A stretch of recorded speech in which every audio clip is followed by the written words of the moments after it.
In a world where the line between reality and the supernatural blurs, one family's extraordinary journey will captivate your senses and send shivers down your spine.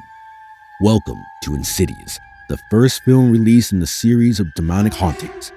In this gripping horror film, we delve into the harrowing tale of the Lambert family as they face unimaginable horrors that threaten to tear them apart.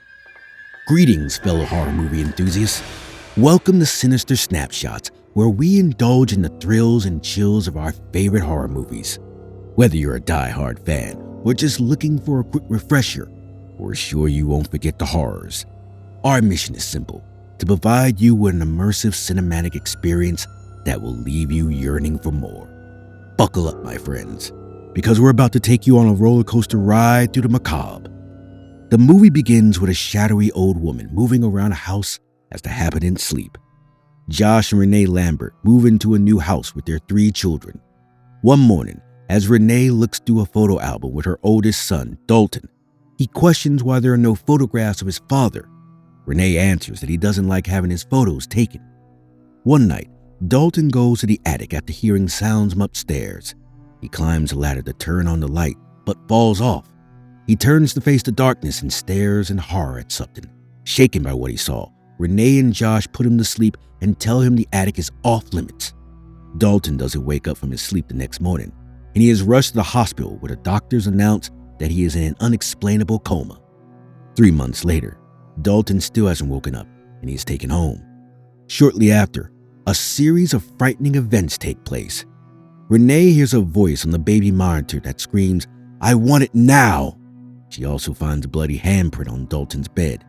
Next, she sees a scary manly figure behind the curtains in her baby's room. Renee gets increasingly bothered when her younger son, Foster, tells her he doesn't like it when Dalton walks around at night. She informs her husband, Josh, about the disturbing events, and that night she is attacked by the strange man figure. Convinced the house is haunted by the demons, Renee convinces Josh the family must move out and into a new house. Despite moving houses, the strange events continue. Renee sees a little dancing boy running around the house. Renee calls a priest and narrates her experiences. Josh's mother, Lorraine, informs them of a nightmare she had. In the dream, she enters Dalton's room and sees a strange figure in the corner. And when she asks what it wants, the figure points at Dalton. Just after narrating the dream, she sees the same entity, a red-faced creature behind Josh, and she screams.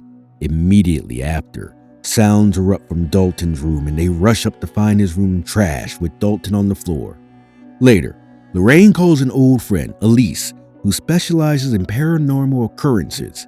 Elise arrives with her paranormal partners, investigators Tucker and Specs.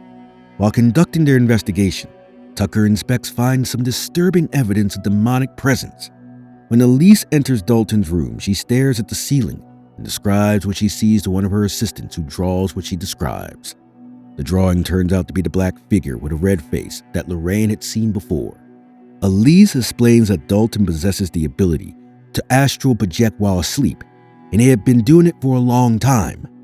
Dalton, mistaking them for dreams, had accidentally ventured too far into different spiritual worlds and is now lost in a place called the Further, a dark place for tormented souls of the dead.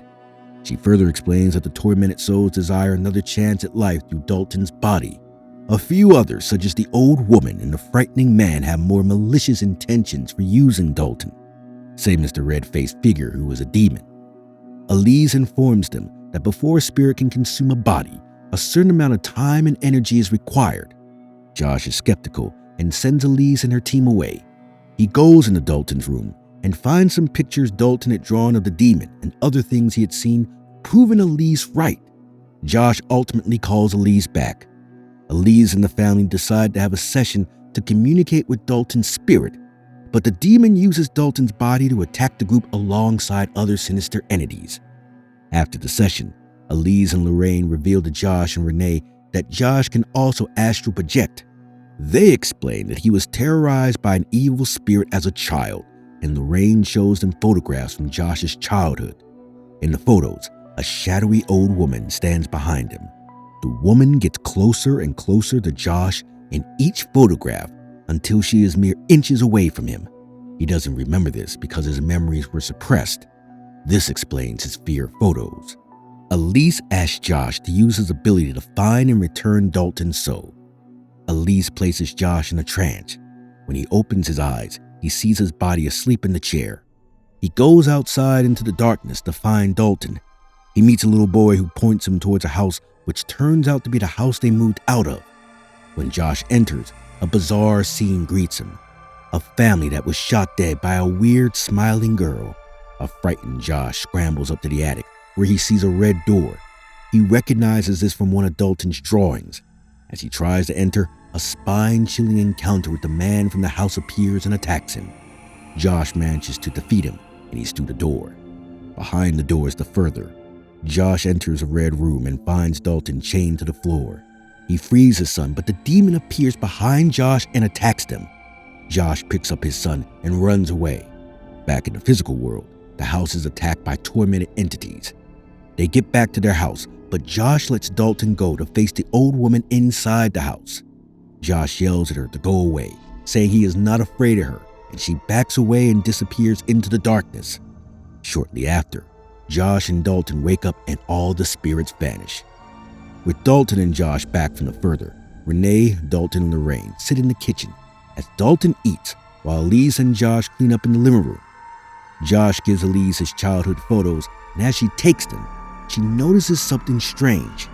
She picks up the camera and takes a picture of Josh, and he goes absolutely nuts. He screams at her that she knows he doesn't like his picture taken, and he attacks her and strangles her to death. Renee hears her husband screaming and goes to check. She finds Elise dead and alone. She searches for Josh but doesn't find anyone. The house is eerily silent. Back in the room, she picks up Elise's camera and sees a photo of the old woman. It turns out that Elise noticed Josh's nails were old and dirty like the old woman's, and had taken the picture to confirm her suspicions that she had possessed Josh. Just then, Renee feels a hand on her shoulder and hears her husband's voice saying, "Renee, I'm right here," as she gasps in horror when she turns to face her husband. The old lady blows out a candle. We hope you had a fiendishly good time delving into the dark corners of this supernatural thriller with us. If you dare, share your favorite moments in the comments below and let us know which horror flick you'd like us to sink our teeth into next. Until then, remember to subscribe and hit that notification bell so you never miss out on our future expeditions into the realm of the macabre. As always, thank you for joining us on this exhilarating journey through the heart-pounding world of horror.